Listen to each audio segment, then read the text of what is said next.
ओम जयंती मंगला काली भद्रकाली कपालिनी दुर्गा क्षमा शिवधात्री स्वाहा स्वधा नमोस्तुते। ओम नमो नारायण। ओम नमो भगवते वासुदेवाय। जय श्री कृष्णा। राधे राधे। जय माता दी। हर हर महादेव। जय भोलेनाथ। नवरात्रि में आप सभी लोग माँ की बहुत सेवा करते हैं। माता रानी को प्रसन्न करने के लिए आप उनके व्रत रहते हैं, आप मंत्रों का जप करते हैं, आप विधि विधान करते हैं, कलश की स्थापना करते हैं, जवारे लगाते हैं, हर तरह से प्रयास करते हैं कि माता रानी का वास आपके घर में हो और माता रानी आपके ऊपर और आपके परिवार के ऊपर अपनी कृपा बनाए रखें, अपनी दया दृष्टि बनाए रखें। माता रानी को जब आप स्थापित करते हैं घर में, तो वो स्थापना के साथ में देवी आपके घर में आ भी जाती हैं। अब जब हम उनका जप करते हैं, उनका ध्यान करते हैं, पूरा समय उन्हें देते हैं, अखंड ज्योत बनाते हैं घर में और अखंड ज्योत को पूरे 9 दिन हम जलाते हैं, उसकी सेवा करते हैं। रात रात में उठ उठ के देखते हैं कि कहीं हमारा अखंड ज्योत में घी तो ख़त्म नहीं हो गया, कहीं अखंड ज्योत बुझने वाली तो नहीं है। ऐसी बहुत सारी चीज़ें हैं जो आप करते हैं और अपने प्रयासों से आप हमेशा करते भी आए हैं। बहुत सारे भक्त ऐसे भी हैं जिनके यहाँ पूजा परिवार में कुछ अलग तरीके से होती, तो वो अलग तरीके से भी करते हैं। सभी के विधि विधान एक जैसे नहीं होते हैं। कुछ अपने मन से भोग अर्पित करते हैं, कुछ किसी से पूछ के भोग अर्पित करते हैं, कुछ देखा देखी भोग अर्पित करते हैं। लेकिन ज़रूरी ये नहीं होता है कि आपने माता रानी को भोग में अर्पित क्या किया है। ज़रूरी ये होता है कि आपने किस भाव से माता रानी को अर्पित किया है। बहुत सारे लोग पूजा पाठ करते हैं, जप करते हैं, लेकिन उन्हें नित्य सफलता नहीं मिलती है जप में, ना उनका तपोबल बढ़ता है, क्योंकि वो सिर्फ पूरा ध्यान जप में ही रखते हैं।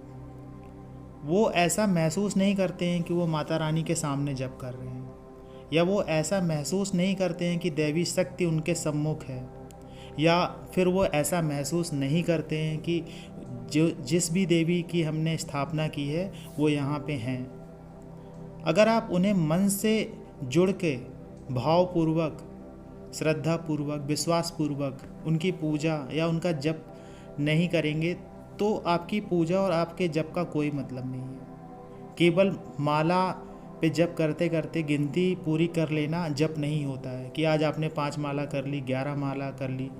आपने समय कितना दिया, आपने भाव कितना दिया, माता रानी के प्रति आपने श्रद्धा कितनी रखी, आपने विश्वास कितना रखा, ये भी गिना जाता है आपकी पूजा पाठ में। अब माता रानी के सम्मुख जब हम 9 दिन का व्रत रखते हैं, माता रानी की सेवा करते हैं, तो मन में भावुकता भी आ जाती है। एक भावुकता वो होती है जो आप दुख के कारण आती है। जैसे आपने कोई दुख का समाचार सुन लिया या आप दुखी हो गए, जैसे आपका कोई जो प्रिय व्यक्ति था उसको कोई बीमारी हो गई या उसके साथ कोई अप्रिय घटना हो गई, तो आप दुखी हो जाते हैं, या किसी भी कारण बस कोई भी घटना ऐसी जीवन में घट सकती है जो दुख का कारण बने, आप दुखी हो जाएं, तो मन में भावुकता आ जाती है।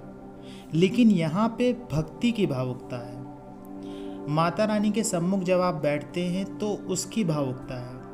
माता रानी के होने का जो एहसास होता है उसकी भावुकता है। मन ही मन आप माता रानी से कुछ कहना चाहते हैं, कभी कभी आप कुछ नहीं भी कहना चाहते हैं तो भी आपके अंदर भावुकता पैदा हो जाती है। आप माता रानी के मंदिर जाते हैं, उनके दर्शन करते हैं और आपके मन में इतनी भावुकता आ जाती है, आप ये नहीं समझते हैं कि वो भावुकता आपको दुख के कारण आ रही है या सुख के कारण आ रही है, आप कुछ उनसे कहना चाहते हैं उसके कारण आ रही है, लेकिन वो भावुकता आती है। और वो भावुकता आपके आने का कारण क्या होता है उसे भी आपको जानना बहुत आवश्यक है। जब मन में भावुकता आती है तो माता रानी से आपका जो जुड़ाव होता है, आपका जो लगाव होता है, वो प्रदर्शित होता है। आप जिस जप से या आप जिस ऊर्जा से या आप जिस श्रद्धा से उनके लिए अपने मन में जो भाव पैदा करते हैं, आपकी जीवात्मा से जो एक ऊर्जा निकलती है, उस ऊर्जा का उस दैवी शक्ति से एक मिलन जैसा होता है, और वो मिलन के कारण आपके मन में भावुकता आती है। कभी कभी खुशी में भी आंसू आने लगते हैं, आपने महसूस किया होगा। तो इसका अर्थ ये नहीं होता कि आप दुखी हैं, आपके मन में भावुकता आ जाती है।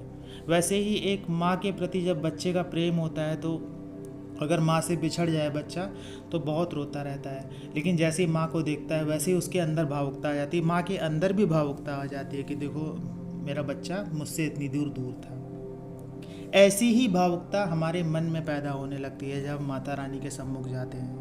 ऐसा नहीं होता है कि हमें माता रानी से कुछ चाहिए या माता रानी हमें कुछ दे दें, इस लालच बस हम भावुकता लेके आ रहे हैं। और भावुकता आप स्वयं पैदा नहीं करते हैं, ये स्वतः ही पैदा हो जाती है।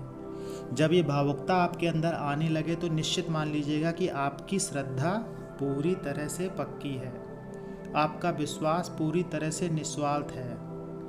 आप भगवान के प्रति जो भी श्रद्धा पूर्वक जो उन्हें अर्पित कर रहे हैं, जिस प्रकार से आप उनकी पूजा कर रहे हैं, वो माता रानी स्वीकार कर रही हैं, भगवान स्वीकार कर रहे हैं। ये संकेत रहता है आपकी पूजा के और आपके भावुकता आने में। आपकी भावुकता आने का अर्थ ये भी होता है कि आपका तपोबल बढ़ रहा है। आपके अंदर भावुकता आने का ये भी अर्थ होता है कि आपकी जो आत्मा की जो शक्ति है, जो ऊर्जा है, वो बढ़ रही है। और आपके अंदर भावुकता आए तो इसका अर्थ ये भी होता है कि आप माता रानी से जुड़ रहे हैं, आपका एक कनेक्टिविटी बन रही है माता रानी से, आपकी 1 to 1 कम्युनिकेशन जिसे हम कह सकते हैं। दिव्य दृष्टि आपको धीरे धीरे प्राप्त होने लगेगी। दिव्य दृष्टि का अर्थ ये नहीं होता है कि आपको सारी चीज़ें दिखने लगेंगी या सारा कुछ होने लगेगा, ये भी होता है, लेकिन इसके लिए बहुत अधिक तपस्या करनी पड़ती है। इस जो आपको दृष्टियाँ मिलेंगी उसमें आप सही गलत समझ पाएंगे, आपको जो दृष्टियाँ मिलेंगी आप सही मार्ग पे चल पाएंगे, आप जीवन में जो निर्णय लेते हैं उसकी क्षमता आपके अंदर पैदा होने लगेगी, आप सही गलत में फ़र्क कर पाएंगे, आप मुसीबत को पहले ही समझ पाएंगे, आप जो जीवन में कार्य करेंगे वो कहीं ना कहीं सही होगा। दिव्य दृष्टि या दिव्य शक्ति आपसे ऐसा ही कार्य कराएगी जो आपके फ़ायदे के लिए होगा, जो आपके हित के लिए होगा। आशा ये जानकारी आपको अच्छी लगी होगी। जानकारी अच्छी लगी हो तो वीडियो को लाइक करिएगा, कमेंट्स में जय माता दी, जय श्री कृष्णा, हर हर महादेव लिखिएगा। मिलते हैं आपसे अगले वीडियो में नई जानकारी के साथ में, तब तक के लिए जय श्री कृष्णा, जय माता दी।